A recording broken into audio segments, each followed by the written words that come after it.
Assalamualaikum warahmatullahi wabarakatuh. Jadi kalau orang itu takdirnya mau menjadi orang yang hafid Al-Quran, nanti ya rajin mengaji Al-Quran. Orang itu kalau takdirnya itu mau jadi orang pinter, rajin belajar. Orang itu kalau takdirnya mau jadi kaya, ya rajin usaha, rajin apa, dan tidak mudah ketipu. Ada orang datang ke kiai. Pak, doakan saya, Pak, segera punya anak, didoakan. Allahumma. Tahun depannya lagi, dia datang lagi, Pak, doakan saya supaya dikasih anak. Allahumma. Tahun depannya lagi masih datang lagi, minta yang sama. Akhirnya Pak Kiainya itu bertanya, kamu tiap tahun datang ke sini minta didoakan punya anak. Sebenarnya kamu ini sudah kawin atau belum? Belum.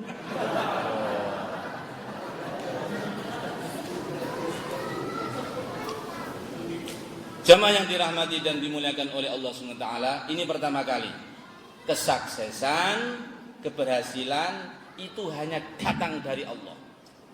Yang bisa mendatangkan hanya Allah. Kemudian yang kedua, karena yang mendatangkan kesuksesan dan keberhasilan hanya Allah, lalu bagaimana? Kesuksesan itu bagaimana? Menurut Allah itu kesuksesan itu bagaimana? Apakah kalau punya uang begitu banyak, harta melimpah ruah, lantas otomatis dengan sendirinya menjadi pribadi yang sukses? Kalau punya tabungan sak gunung, ATM bertumpuk-tumpuk, lantas otomatis jadi orang yang sukses? Ternyata tidak ada jaminan seperti itu. Justru di dalam Al-Quran ada kisah mengenai Qarun. Wa inna mafatihahu latanu bil usbati ulil quwwah. Qarun itu tidak ada. Cerita orang sekaya Qarun itu tidak ada. Jangankan hartanya, kunci tempat nyimpen gudang hartanya, kuncinya dipikul 40 orang itu keberatan. Lalu bagaimana berapa banyak hartanya itu? Makanya sekarang ada istilah mencari harta karun. Tetapi tidak ada orang yang ingin punya anak namanya dikasih karun. Ada enggak? Orang hamil di Bintaro, doakan Pak, ini nanti kalau lahir laki-laki akan saya kasih nama Qarun. Tidak ada. Karena apa? Itu lambang kegagalan, bukan lambang kesuksesan. Tidak jaminan harta. Apakah lantas kalau mempunyai kekuasaan, jadi raja, pimpinan besar, kekuasaan dipegang, lantas dengan demikian otomatis sukses, pribadi yang sukses? Tidak juga. Di Al-Quran ada cerita mengenai Fir'aun. Fir'aun ini luar biasa. Fir'aun ini dalam satu riwayat memulai karirnya itu dari penggali kubur. Naik jadi raja. Anaknya raja jadi raja, wajar. Anaknya menteri jadi menteri, wajar. Ini penggali kubur jadi raja. Oh, ini luar biasa ini. Kalah itu yang pasang-pasang gambar di pinggir jalan ini. Pilihlah saya, merakyat, santun. Masya Allah. Ini aneh, orang zaman sekarang ini aneh. Semua ini jadi, pilihlah saya itu tadi. Saya baru saja membaca berita itu. Di salah satu kota, pimpinan rumah sakit di sana dengan bangga mengatakan, alhamdulillah Pak, dalam rangka menghadapi pemilu ini, kami sudah menyiapkan 50 kamar calon orang stres.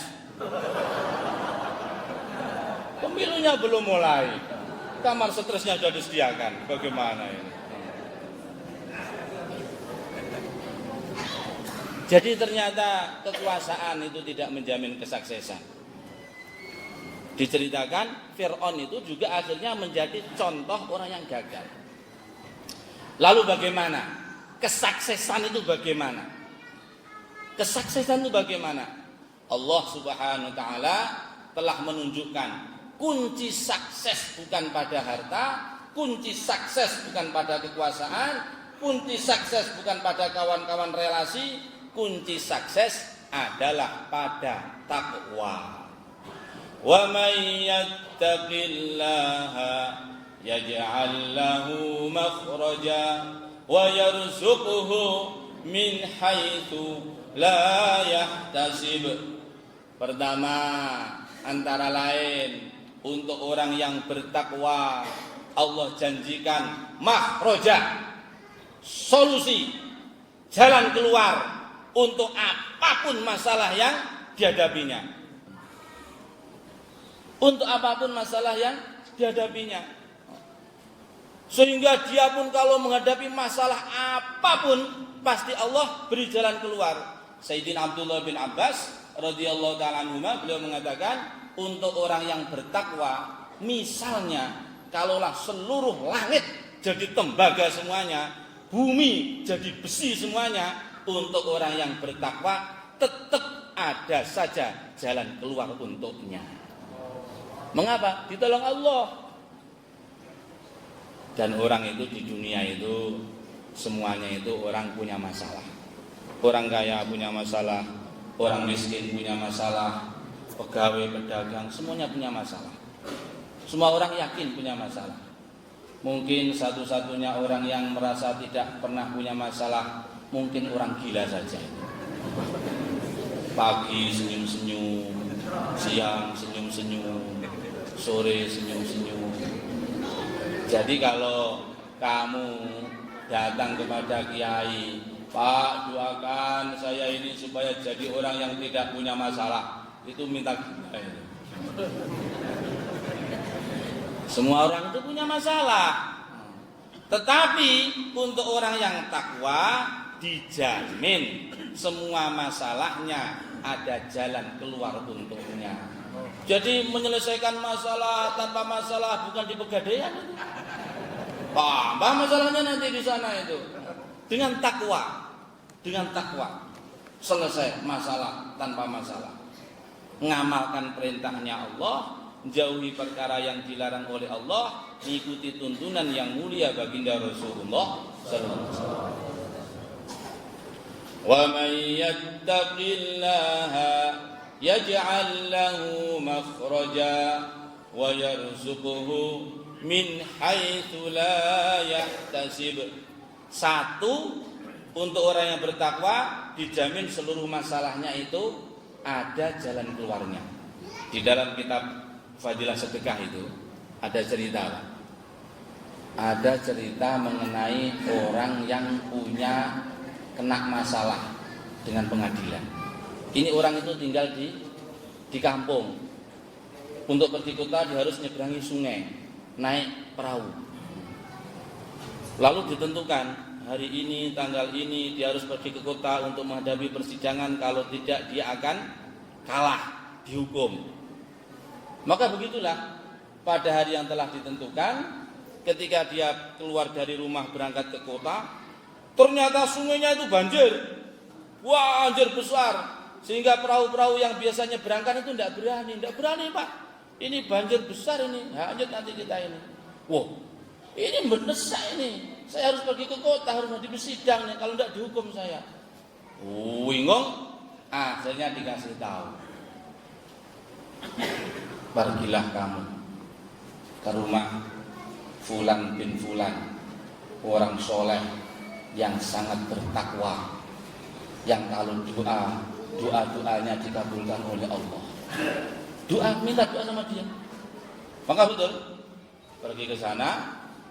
Ringkas cerita, oleh orang soleh yang dikatakan sangat bertakwa tadi, dia dipesan, sekarang juga kamu kembali ke sungai, ngomong sama sungai, salam dari orang soleh yang bertakwa, yang tidak pernah makan, yang tidak pernah minum, yang tidak pernah ngumpuli istrinya.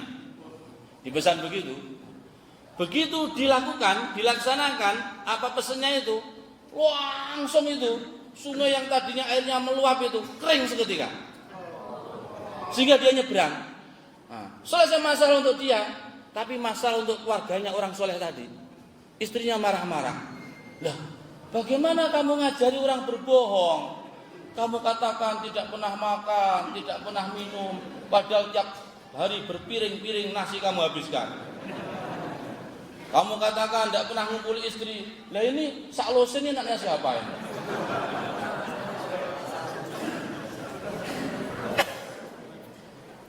Oh, wahai istriku yang aku cintai, kamu ini rupanya belum paham.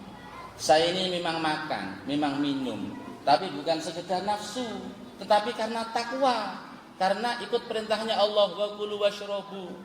Dan saya ini juga ngumpuli kamu, tapi bukan hanya sekedar nafsu, tetapi karena ikut perintahnya Allah, sunnahnya Rasulullah, sedekah kepada istrinya.